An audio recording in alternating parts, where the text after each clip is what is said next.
próxima pergunta. Qual o impacto disso tudo? Eu vi algumas afirmações suas em noticiários sobre a Lei Geral de Proteção de Dados nessa nova economia e também seu posicionamento no caso do vazamento do Uber. Considera que o projeto de lei no Brasil esteja numa linha de frente de regulamentação dessa coleta, seja positivo?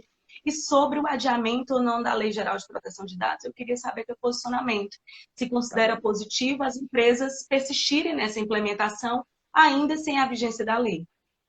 Legal, ótima pergunta. Bom, com relação à automação no escritório, temos muitos processos de automação. A gente tem um software que é o que a gente chama de o software raiz que a gente tem, né? Então ele é quase como se fosse a coluna vertebral do escritório, e dentro dele existem diversas automações ali, desde faturamento, legal ops e tudo mais.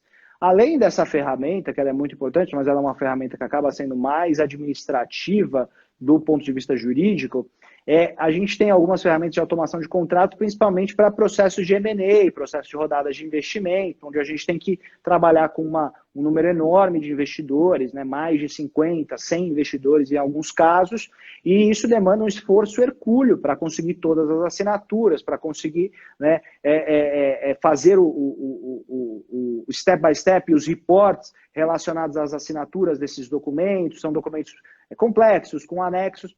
Então, a gente usa, né, algumas ferramentas para facilitar o nosso dia a dia. Desde ferramentas de assinatura eletrônica de contratos, que estão cada vez sendo mais usadas aí no mercado, e a gente fica feliz com isso, porque fomos um dos primeiros escritórios a usar livremente, né, as ferramentas de assinatura eletrônica, quando muita gente ainda não confiava nesse procedimento. Hoje a gente não precisa mais explicar que você vai assinar eletronicamente um contrato, a não ser que seja uma pessoa que nunca passou pelo procedimento. E aí, quanto às ferramentas de automação de contratos, a gente já esteve envolvidos em alguns projetos de automação de contratos, e aí o que a gente faz a gente desenha a base, né, de fluxo de processos para a assinatura desses contratos, para que eles funcionem, e o cliente hoje ele implementa direto internamente, não fica terceirizado no escritório, né? Por quê? O cliente ele quer estar mais próximo desses assuntos. Esses assuntos são assuntos muito mais do jurídico do que do escritório externo, né? E a automação ela serve justamente para que esse jurídico não precise levar isso para o escritório externo somente por uma questão de esforço, de energia e de tempo. Ou seja, o jurídico antes ele terceirizava isso para o escritório, porque ele falava, meu, isso aqui é um saco, eu não quero fazer. Eu vou passar para o escritório, vou pagar pouco, pagar mal, mas vai ter alguém que vai fazer isso aqui por esse preço, e eu vou me livrar dessa tarefa. E aí o jurídico da empresa pensando, né, numa maneira muito mais produtiva, tentando focar em coisas que realmente valem a pena. Hoje em dia, com essas ferramentas de automação, e aí tem várias, né, no mercado jurídico, a primeira delas, que era uma das mais legais aqui no Brasil, não foi a primeira LawTech, LegalTech no Brasil, mas era uma das que começou com esse trabalho de automação de contratos, era a Lynch, né, do Gabriel Senra, irmão do Igor Senra, lá do MOI, que foi uma startup, eles mudaram de nome agora, mas foi uma startup que começou com esse processo de legal ops, principalmente em contratos. Então, essas ferramentas são muito importantes. Elas fogem um pouco do que a gente acredita, né? A gente, por mais que seja um escritório de tecnologia, os trabalhos onde envolvam, né, um volume muito maçante de contratos e legal ops, não é muito a nossa praia. Por quê? Porque a gente não trabalha muito com massa, tá? Então a gente acaba trabalhando sempre com o estratégico. Agora, quando a gente está falando, né, de um projeto estratégico com 50 investidores, um em cada lugar do mundo, investidores com, né, empresas em países que vocês nem imaginam quais, né, e a gente precisa obter a assinatura de documentos desses países, a gente trabalha, né, com um processo totalmente eletrônico, com uma ferramenta que a gente tem aqui.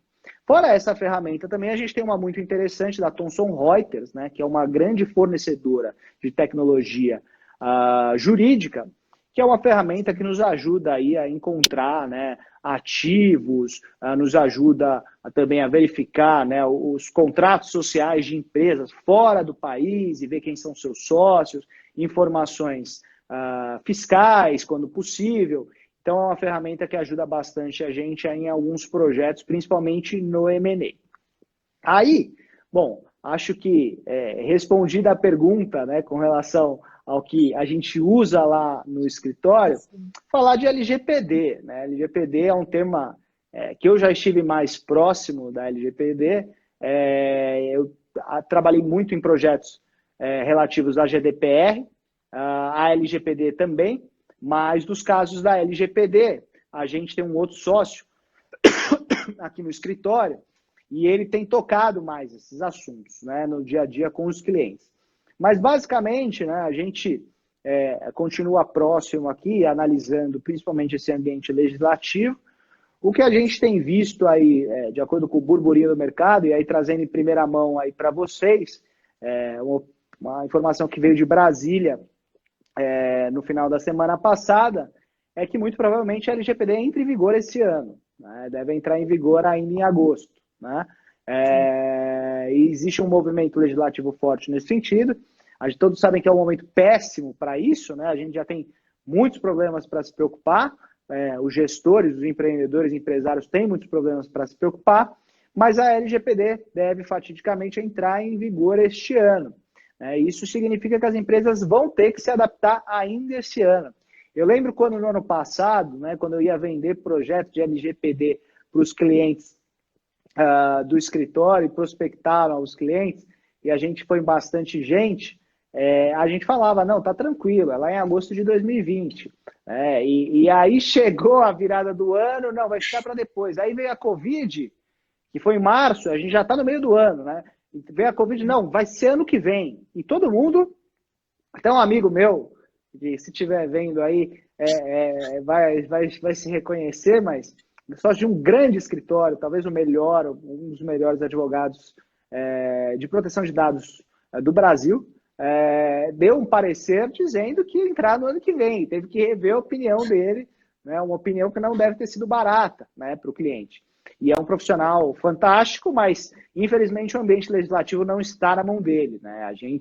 Quando a gente está falando, né, de ambiente legislativo, de projetos de lei, né, é muito normal um cliente chegar para a gente e falar, olha, está saindo um projeto de lei, o que você acha dele? Ó, eu acho isso. Quando entra em vigor? Ó, o que eu acho é uma coisa, quando entra em vigor é quase numerologia, Chico Xavier, né? A gente tem que, né, usar mandinar aqui, né? Então, saiu agora que a LGPD, pelo menos a informação de bastidor que a gente tem é que ela vai entrar em vigor agora em agosto, e aí fica aqui o meu sinto muito, né, para os empresários, gestores, né, e empreendedores do Brasil, mais um dilema aí para se conviver nesse ano que já é deveras turbulento. Então, a minha recomendação é que se você pegou o cartão de algum profissional nos últimos meses, dá uma ligada para ele. Se quiser ligar para a gente, também estamos às ordens, mas se prepare, né, que essa mudança vai chegar. Uma coisa positiva da LGPD, e aí você entra na parte técnica, que está chovendo molhado, já tem muita gente falando, tem muita gente boa, é um mercado que, assim, acho que a grande vantagem, né, do mercado de dados é que ele foi um mercado que ele criou uma nova área não existente, que na verdade ela já existia, tá? Mas criou uma nova área com um foco muito objetivo, como aconteceu com o compliance há uns anos atrás, nos tempos de início da Lava Jato.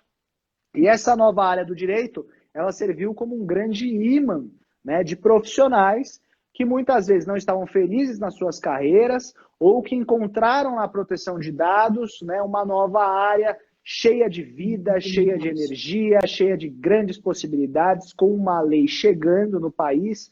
Então, a advocacia deve ser muito grata à Lei de Proteção de Dados, porque ela abriu uma série de horizontes como a gente já não via há alguns anos acontecer no Brasil. Colegas de profissão dizem que o último grande movimento que a gente teve, parecido com o da Lei Geral de Proteção de Dados, foi o regime da reforma trabalhista, né, foi a reforma foi a reforma trabalhista e foi a criação das leis relativas a benefícios fiscais ali no começo do governo Lula, a lei do bem e tudo mais.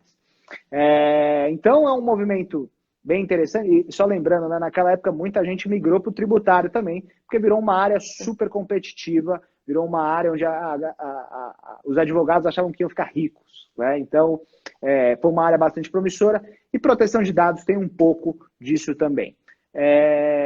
Então, acho que é uma área que é extremamente benéfica para o direito. Com relação à lei, as pequenas empresas, elas devem entender que elas não vão ser um alvo nesse momento, então, consequentemente, elas vão ter mais tempo para se preparar. O mesmo vale para as empresas de médio porte, desde que dados elas não sejam databased, né? Ou seja, não vivam de dados de análise, processamento, coleta e até venda de dados. Porque não? Porque muita gente ainda faz venda, afinal a lei não está em vigor, né? Então ainda é possível vender dados. Claro que existem padrões éticos, parâmetros éticos para isso, mas é possível. Então, Lei Geral de Proteção de Dados, eu acho que vai ser um grande mercado aí nos próximos anos. Quem souber explorar vai conseguir extrair bons resultados disso. Agora, o sol nasce para todos, né? Mas acho que trabalho nessa área, trabalhos de qualidade, não vai haver para todos, porque muitos profissionais migraram para essa área. Excelente. Inclusive, até os empresários mostrar esse caminhar da implementação passa um profissionalismo diferenciado, aumento da marca profissional também. Isso faz toda uma diferença no mercado Com competitivo. certeza, a gente tem sentido muito isso, né? Então, é uma das áreas mais fortes aqui do escritório, para o seu escritório de tecnologia, é a área de direito digital, né? A gente atende aí unicórnios, fundos de investimento, grandes empresas de tecnologia, startups, das mais diversas. E aí a gente não está falando de startup pequena, ideia, não, a gente está falando de startups aí que faturam 100, 200, 300 milhões de reais por ano. E quando vem, né, uma revisão de um termo de uso, uma política de privacidade, ou perguntas e respostas dentro de uma plataforma de cliente, ou o cliente lançou uma nova feature, né, uma nova ferramenta dentro da plataforma e tem que mudar o termo de uso, eles falam, não, vamos já botar que a gente está LGPD compliant. E a gente fala, calma, cara, calma, ainda não, a lei não está em vigor ainda, né? Então, segura um pouco, porque segura a emoção, porque ainda não é o momento. Mas as empresas já perceberam que dizer que estar compliant com a LGPD é uma ferramenta de marketing, né? Ou seja, aquilo, né, traz um endosso para a marca, traz uma autoridade para a marca. E aí, fazendo, né, um comparado, o movimento da sustentabilidade dos créditos de carbono há 11, 10 anos atrás, né? Se você não tivesse crédito de carbono e você era uma grande empresa, você não era nada, você era um poluidor, né? Você era uma empresa anti-Greenpeace, era mais ou menos essa ideia que parava no mercado. E foi uma coisa que caiu em desuso, né? A sustentabilidade agressiva, como era na época dos créditos de carbono, caiu em desuso. A sustentabilidade virou não deixou de ser um atributo de marketing, sim, virou uma coisa constante na agenda das empresas. A mesma coisa a gente espera com dados, né? Dados vai começar com essa coisa de, olha, quem faz, está fazendo e é uma empresa diferente, de um nível mais alto, mais elevado, é uma empresa diferenciada, mas no final disso vai virar carne de vaca. Isso vai virar, né, algo que estará na agenda, presente na agenda do dia a dia dos gestores e das empresas. E isso não deve demorar muito tempo. Você falou de sustentabilidade, me veio agora os pilares, que desde novembro, setembro, os primeiros eventos em São Paulo, falando de Sociedade 5.0, exatamente os pilares de sustentabilidade, transformação digital, que é o que está sendo mais pregado agora, acelerou esses pilares agora na pandemia também. Me fala, quais suas projeções para o mercado jurídico em razão do impacto econômico, financeiro causado também pelo Covid-19, inclusive até o impacto da inteligência artificial, do blockchain, você falou do sistema financeiro. O que você acredita agora, nesse período, a adaptabilidade numa advocacia 100% digital, a Estônia, que já tem juízes, robôs, e a gente ainda aqui tentando buscar um home office, ajustar uma gestão de escritório. O que você acredita agora nesse impacto, principalmente no sistema jurídico? Olha, a gente tem, por um lado, um sistema ainda arcaico, medieval, ou seja, muito antigo, com cabeças antiquadas. Recentemente, pré-Covid, tinham reuniões de conselhos do OAB, a tecnologia vai roubar o emprego do advogado. Não, vai tirar o emprego do advogado ruim. Então, a gente vai utilizar. Então, parece uma discussão, mas veja bem, a Revolução Industrial está roubando o emprego do pessoal da tecelagem. É um movimento que ficou conhecendo na Inglaterra como ludismo. As pessoas entravam na fábrica para quebrar a fábrica, para impedir o avanço da tecnologia, da industrialização. Tecnologia, crescimento, é um caminho sem volta. Isso vai acontecer. Então é muito melhor você trabalhar nesta nova realidade que vai acontecer, queira a OAB, quem não queira. Eu não digo OAB como um todo, às vezes são grupos isolados. Isso vai acontecer. Então as pessoas têm que estar preparadas para isso. Como é que eu vou preparar o advogado para os próximos anos? Muito trabalho vai deixar de existir. E veja, ele já vem deixando de existir. Eu tenho 16 para 17 anos de formado. Na minha época, havia profissionais para olhar o diário oficial, recortar a publicação do processo, colar num papel e mandar para o advogado. Veja, então aquele emprego sumiu. Essas pessoas que reclamam da tecnologia, faz o seguinte, vai abrir o diário oficial e recortar de novo. Hoje você recebe um push no seu e-mail com a publicação do seu processo. O processo ele vai ser digital. A jurimetria ela já existe. Existe um padrão de comportamento nas decisões. Vamos mapear isso. A empatia artificial também. Exato. Até agora as videoconferências. Com toda certeza. Então, quer ver um outro impacto para a advocacia? Um investimento em metros quadrados caros, escritórios fantásticos. Precisa de tudo isso? Estamos entendendo na crise que não. Então, hoje eu acho que você pode ter diferentes grupos de pessoas. Você pode ter os sócios, que de repente vão conviver mais juntos para ter ideia e definir próximos passos. Mas você tem pessoas mais técnicas. Essa pessoa que é mais técnica, seja homem ou seja mulher, ela não pode ficar em casa. A gente não pode ter um projeto, por exemplo, eu criei no escritório um projeto Mães Advogadas. Eu não posso ter isso espalhado, um projeto para atender mães advogadas. E o que eu quero dizer com isso? Ela vai ter um horário flexível. Olha, uma profissional super qualificada, a gente treinou, a gente investiu na qualificação dela, no treinamento, ela está pronta. Por que ela não trabalha de casa? No intervalo, o menino foi ao colégio, ela trabalha, deu a janta do menino, o menino dormiu, ela trabalha mais um pouco, ela coordena o horário dela. Ela vai fazer 10 processos por mês ou por dia, ela vai fazer 5 operações de M&A por mês. Por que não abrir essa discussão? Por que não reduzir a quantidade de investimento em CAPEX, em concreto, e investir em pessoas? Em vez de ter 3 andares no escritório, tenha 2. E essa diferença que você economizou, não põe no bolso, treine pessoas, invista em tecnologia, preste um serviço melhor. Então, eu percebo ainda, em muitos escritórios, o cara não se esforça em prestar um bom serviço. Então, sinta-se você lisonjeado de ser o meu cliente, que também é a contramão do que a gente vive. Então, entregue no prazo corretamente, analise o contrato com prazo adequado. Então, a maior dificuldade que eu percebi de clientes com o escritório era a falta de retorno. Então, hoje não dá para você não ter WhatsApp, não dá para você não estar disponível, não tem mais CPF e CNPJ, você é uma pessoa só e a pessoa está confiando em você. Eu não estou dizendo que com isso vamos ter abusos. Então, o cliente não tem necessidade de ligar para você no domingo, vai te ligar no domingo. Não precisa. Mas se o cara tiver com um super problema, estiver no meio da transação e precisar falar com você, não vai falar? Não, domingo é meu day off. Isso não existe. Então, eu acho que esse novo profissional, ele deve estar muito engajado com o que o cliente de fato precisa. E para você entender o que ele precisa, você precisa entender aquele empresário, aquele negócio e aquele mercado. Se eu não entendo, se eu não leio o valor econômico, se eu não leio a exame, se eu não leio os noticiários internacionais, eu não sei se o preço do aço está subindo ou está descendo, se o minério de ferro sobe ou desce, se o dólar impacta ou não na atividade dele. O advogado de hoje precisa ser proativo.